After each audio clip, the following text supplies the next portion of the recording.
नमस्कार मित्रांनो, भिवापुरी मिरची व्लॉग्स यूट्यूब चॅनलमध्ये आपलं सर्वांचं खूप खूप स्वागत आहे।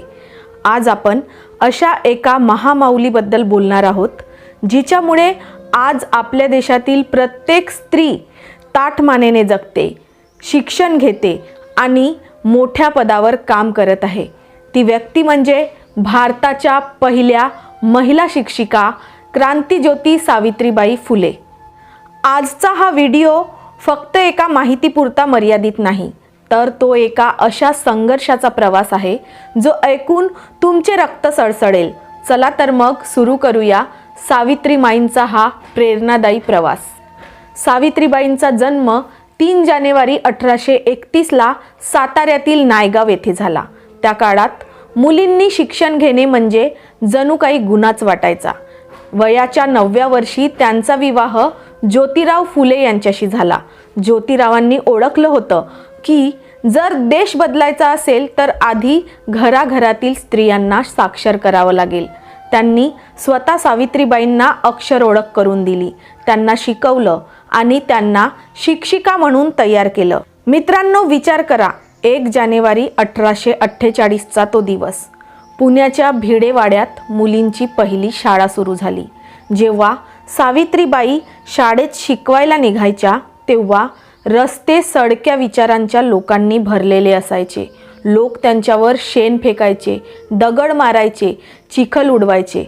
मित्रांनो, आपण जर रस्त्याने जात असलो आणि चिखलाने आपला पाय भरला तर आपण घरी केव्हा केव्हा जातो आणि केव्हा केव्हा पाय धुवून आपल्या पायाचा चिखल घाण आपली चांगली साफ होते असं आपल्याला वाटते। पण सावित्रीबाई फुलेंनी त्या काळात फक्त स्त्रियांच्या शिक्षणासाठी शेण चिखल आपल्या अंगावर झेलला।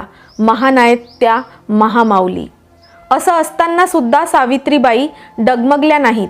त्या आपल्या बॅगेत एक जास्तची साडी घेऊन जायच्या, चिखलाने माखलेली साडी शाळेत जाऊन बदलायच्या आणि पुन्हा त्याच हिमतीने मुलींना शिकवायला उभ्या राहायच्या।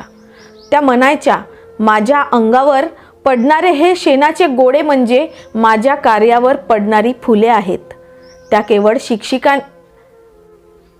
शिक्षिका नव्हत्या तर समाज क्रांतिकारक होत्या।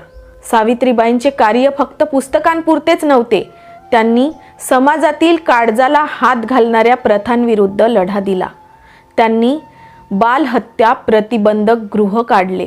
ज्या विधवांना समाजाने वाडीत टाकलं होतं त्यांच्या मुलांच्या संगोपनासाठी त्यांनी हे केंद्र सुरू केले होते। त्यांनी केशवपन बंदी केली। विधवांचे केस कापण्याची अमानवी प्रथा बंद करण्यासाठी त्यांनी नाव्यांचा संप घडवून आणला। त्यांनी आपल्या घरचा पाण्याचा हौद तहानलेल्या लोकांसाठी खुला केला। दलितांसाठी त्यांनी आपल्या घरचा पाण्याचा हौद खुला केला। त्या काळात सावलीलाही अपवित्र मानलं जायचं। त्या काळात त्यांनी माणुसकीची नवी व्याख्या लिहिली। सावित्रीबाई एक हळव्या मनाच्या कवयित्री सुद्धा होत्या।